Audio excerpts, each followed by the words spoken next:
My name is David. For the past 20 years, I've lived in a quiet suburban neighborhood, a place where the air always feels crisp, the lawns are meticulously trimmed, and the silence is often only broken by the cheerful chirping of birds or the laughter of children playing in their yards. It's a peaceful and predictable life, the kind that offers a sense of security and comfort. As an accountant, I've always appreciated the stability that numbers provide, the certainty of balancing a ledger, the predictability of financial statements. My wife Sarah and I have built a comfortable life here. Sarah is a vibrant woman, full of energy and warmth. At 45, she still carries the same lively spirit that first drew me to her over 2 decades ago. We've shared countless memories in our cozy home, a place filled with laughter, love, and the occasional argument that comes with any long-term relationship. We've raised 2 wonderful children, Emma and Jack, who have now moved out to start their own lives. Though their absence has left the house quieter, it's still warm with the memories we've created. Last year, we celebrated our 20th anniversary. It was a modest but heartfelt celebration. We had dinner at our favorite restaurant, reminiscing about the years we've spent together, the challenges we've overcome, and the love that has sustained us. We've always been a strong team, sharing responsibilities and supporting each other through thick and thin, or so I thought. Lately, things have started to change. It's hard to pinpoint exactly when it began, but over the past few months, I've noticed subtle but troubling changes in Sarah's behavior. She has become increasingly distant, often lost in her thoughts. There are times when she seems present only in body, her mind wandering somewhere far away. This isn't the Sarah I know, the woman who once shared every detail of her day with me, who would laugh at my silly jokes and comfort me in my moments of doubt. Sarah has taken up painting, a new hobby that she claims brings her peace. I was happy for her at first, glad she had found something she enjoyed. But now her painting sessions keep her out late several nights a week. When she comes home, there's a faint smell of alcohol on her breath, and her explanations about her whereabouts are always vague and unconvincing. It's not just the late nights. It's everything. The way she avoids eye contact, the forced smile that never reaches her eyes, the way her phone has become an almost permanent fixture in her hand, always turned away from my view. Our conversations have dwindled to mere exchanges of pleasantries.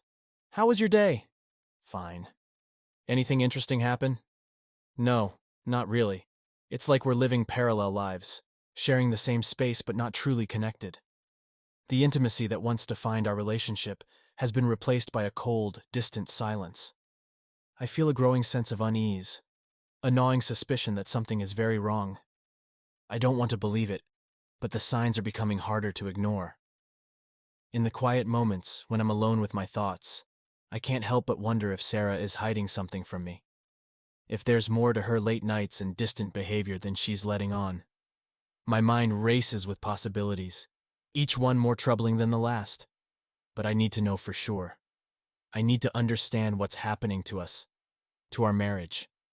I need to find the truth, no matter how painful it might be. Over the past few months, my growing unease has turned into a gnawing suspicion that I can't shake. Sarah's behavior has changed in ways that are hard to ignore. She has become increasingly distant, often lost in her thoughts, her eyes clouded with something I can't quite decipher. It's as if there's a wall between us, one that gets higher with each passing day. The woman who used to share everything with me now seems like a stranger. Sarah has taken up painting, a new hobby that she says helps her relax. At first I was happy for her, glad she had found something she enjoyed. But her painting sessions keep her out late several nights a week. She returns home with a faint smell of alcohol on her breath. Her explanations about her whereabouts, vague and unconvincing. It's not just the late nights, it's the way she avoids eye contact, the forced smile that never reaches her eyes, and the way her phone has become an almost permanent fixture in her hand, always turned away from my view. Our conversations have dwindled to mere exchanges of pleasantries. When I ask about her day, she responds with one-word answers, never offering any details. The intimacy that once defined our relationship has been replaced by a cold, distant silence. I feel like I am living with a stranger, someone who looks like Sarah but isn't really her. It's as if she's present in body but not in spirit.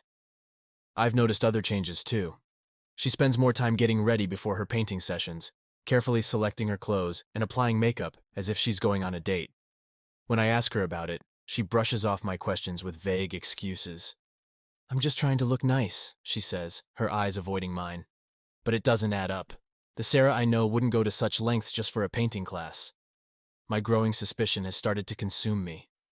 I find myself checking her phone whenever she leaves it unattended, looking for any signs of infidelity. But she guards it closely, never letting it out of her sight. I've started paying more attention to her comings and goings, noting the times she leaves and returns. Each night, as I lie in bed waiting for her to come home, my mind races with possibilities, each one more troubling than the last. One evening, after another late night out, Sarah came home with a look of guilt on her face. I asked her where she had been, and she mumbled something about staying late to clean up after her painting class. But her story didn't make sense. I pressed her for details, but she grew defensive, accusing me of not trusting her. "Why are you always questioning me?" she snapped, her eyes flashing with anger. "Can't I have some time to myself?" Her reaction only fueled my suspicions. I knew I had to find out the truth, no matter how painful it might be. I couldn't continue living like this, consumed by doubt and mistrust. I needed to know what was really going on, even if it meant confronting a reality I wasn't prepared to face. So I decided to investigate further. I began paying closer attention to her behavior, looking for any clues that might reveal what she was hiding. I checked her phone records, her social media accounts, anything that might provide a hint, but she was careful, covering her tracks well. My unease grew with each passing day, my mind racing with thoughts of betrayal. I knew I couldn't confront her without solid evidence. I needed to catch her in the act, to see for myself what was really going on. It was a risk, but it was the only way to get the answers I needed. The thought of following her, of discovering the truth, filled me with a mix of dread and determination. But I knew I had no choice. I had to find out what was really happening, for my own sanity and for the sake of our marriage. One evening, after yet another one of Sarah's late-night painting sessions, I decided I couldn't take the uncertainty any longer. She said she was going to her painting class, the same as always, but something inside me snapped. I needed to know where she was really going and what she was doing.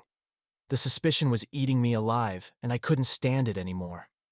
I waited until she left the house, her car's taillights disappearing down the street. Then, I quickly grabbed my keys and followed her. My heart pounded in my chest, a mix of fear and determination driving me forward. I kept a safe distance, not wanting her to notice me. She drove to a part of town we rarely visit, a place with upscale restaurants and boutique shops. My pulse quickened as I watched her park her car near a fancy restaurant. I parked a safe distance away and waited. After a few minutes, she got out of the car and walked inside. This wasn't a painting class. This was something else entirely. I knew I had to see for myself what was going on. I took a deep breath, steeling myself for what I might find. Then I got out of my car and walked toward the restaurant. The warm glow of the lights inside contrasted sharply with the cold, dark feeling in the pit of my stomach. I entered the restaurant, trying to remain as inconspicuous as possible. The hostess greeted me with a smile, but I quickly scanned the room, looking for Sarah. I spotted her in a corner booth, sitting across from a man I didn't recognize. They were laughing, their heads close together, their hands touching across the table. It was clear this was more than just a friendly dinner. My heart ached as I watched them, the betrayal cutting deep. But I needed concrete evidence. I had to be sure.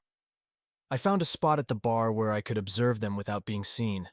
My hands trembled as I discreetly took out my phone and began taking photos and videos of their interaction. Each click of the camera felt like a stab to my heart, but I knew I needed to capture everything. Their laughter, their intimacy, the way they looked at each other, it all painted a picture of betrayal. I couldn't believe what I was seeing. This was the woman I had shared my life with for 20 years, the mother of my children, my partner, and here she was, with another man, acting as if our life together meant nothing. My mind raced with memories of our years together, the love we had shared, the trust I thought we had. It all felt like a cruel joke. After dinner, Sarah and her companion left the restaurant, their laughter echoing in the cool evening air. My heart pounded as I followed them, keeping a safe distance.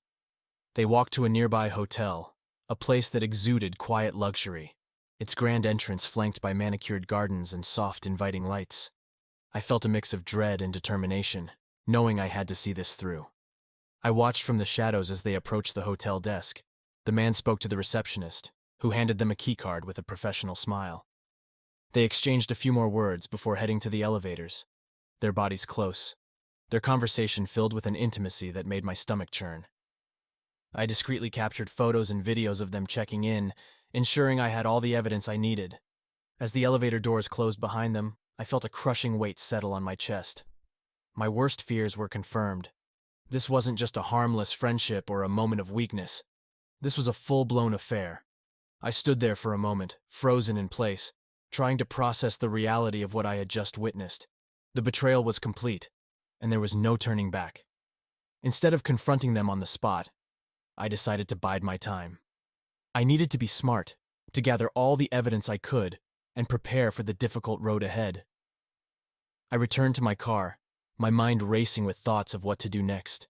The night was cold and still, the stars above indifferent to the turmoil inside me. I sat in the driver's seat, staring at the hotel, trying to muster the strength to drive away. That night, I barely slept. I lay in bed, my mind replaying the events of the evening over and over again. The images of Sarah with another man, laughing and touching, haunted me.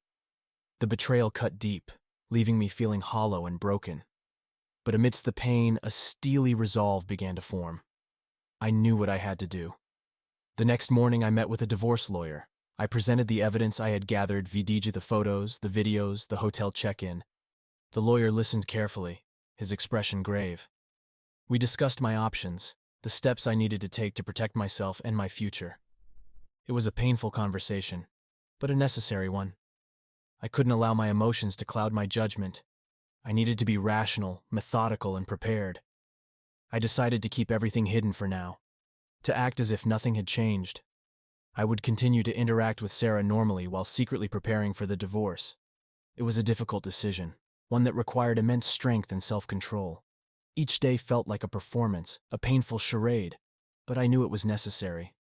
Back at home, I watched Sarah closely, noting every detail, every lie. She continued her routine, oblivious to the fact that I knew her secret. I played along, maintaining the facade of a loving husband, while inside, I was seething with anger and betrayal. I started transferring joint assets into my name, setting up a separate bank account, and documenting everything meticulously. The days turned into weeks, each one a struggle to maintain the pretense. I spent hours with my lawyer, preparing the divorce papers, ensuring my financial security, and discussing strategies to protect my interests. It was a painstaking process, but it gave me a sense of control, a way to channel my pain into something productive. Sarah remained unaware, her behavior unchanged. She continued her painting sessions, her late nights, her vague explanations. Each lie she told, each deceitful smile, only fueled my determination.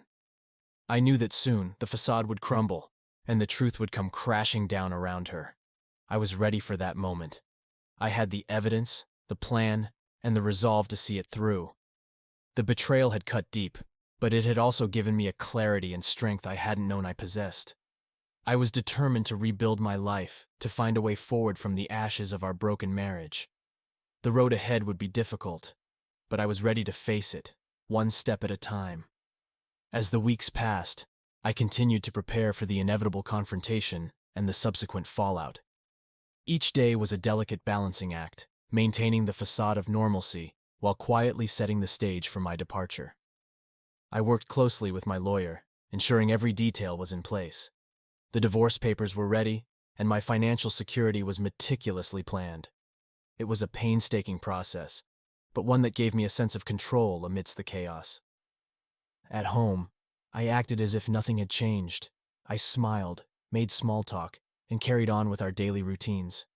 Inside, I was a storm of emotions via anger, betrayal, sadness, but I knew I had to stay composed. Sarah continued her late-night painting sessions, her behavior unchanged, completely unaware of the impending storm. I began quietly transferring joint assets into my name. Our savings, investments, and other financial holdings were systematically moved to accounts under my control. It was a meticulous process, one that required careful planning and execution. I set up a separate bank account, ensuring I had access to funds that Sarah couldn't touch. My lawyer advised me on the best ways to protect my assets and secure a favorable settlement. Each step brought me closer to the point of no return.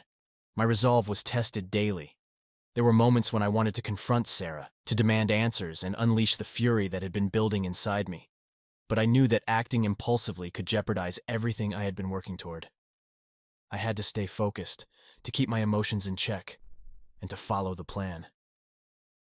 One evening, Sarah came home later than usual. She looked tired, her eyes shadowed with fatigue. She gave me a weak smile and kissed my cheek, then went straight to bed. As I watched her walk away, I felt a pang of sadness. This was the woman I had loved for 2 decades, the mother of my children. Despite the betrayal, there was a part of me that mourned the loss of what we once had. But the sadness was quickly replaced by a steely determination. I couldn't afford to let my emotions cloud my judgment. I had to stay strong, for my sake and for the sake of my future. The betrayal had cut deep, but it had also given me a clarity and strength I hadn't known I possessed. I was determined to rebuild my life, to find a way forward from the ashes of our broken marriage. The day finally came when my lawyer called to inform me that everything was in place. The divorce papers were ready to be served, and all the necessary steps had been taken to protect my assets. The days following the confrontation were a whirlwind of emotions and legal proceedings. Sarah was blindsided when she received a summons to court, discovering that I had filed for divorce. Her initial shock quickly turned to devastation as she realized the full extent of my preparations. In court, I presented the photos and videos as evidence of her affair. The judge reviewed the evidence, and it was clear that my case was solid. The betrayal was undeniable, and the impact on our marriage was profound. Sarah was visibly shaken, her composure crumbling as she faced the reality of her actions. She tried to apologize, to explain, but the damage was done. The judge ruled in my favor, granting me a favorable settlement. I retained the house and a significant portion of our shared assets, ensuring my financial security. As the proceedings concluded, I felt a mix of relief and sorrow. The life I had known for 20 years was over, but a new chapter was beginning. With the legalities behind me, I focused on rebuilding my life. I started by investing time in new hobbies, activities that brought me joy and fulfillment.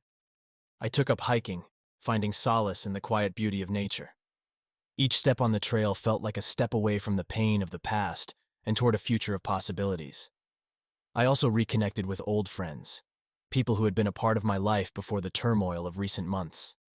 Their support and understanding were invaluable, helping me navigate the emotional challenges that followed the divorce.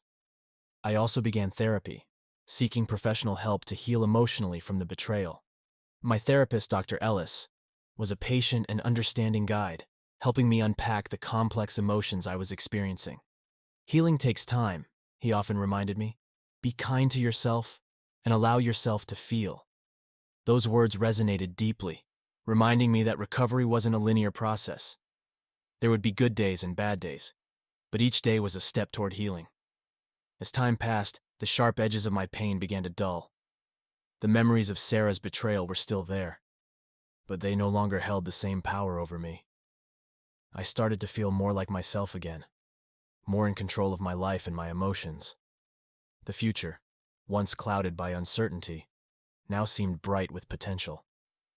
During this period of recovery, I also started to open up to new relationships. I met someone special, someone who valued honesty and loyalty as much as I did. Her name was Emily, a kind and compassionate woman who had also been through her share of heartache. We connected on a deep level, sharing our stories and supporting each other in our journeys of healing. Our relationship grew slowly but steadily, built on a foundation of trust and mutual respect. Emily brought a light into my life that I hadn't felt in a long time. We spent hours talking, laughing, and exploring new interests together. She encouraged me to pursue my passions and supported me in my endeavors. With her, I found a sense of peace and happiness that had been missing for so long. As the months turned into a year, I reflected on the journey I had undertaken.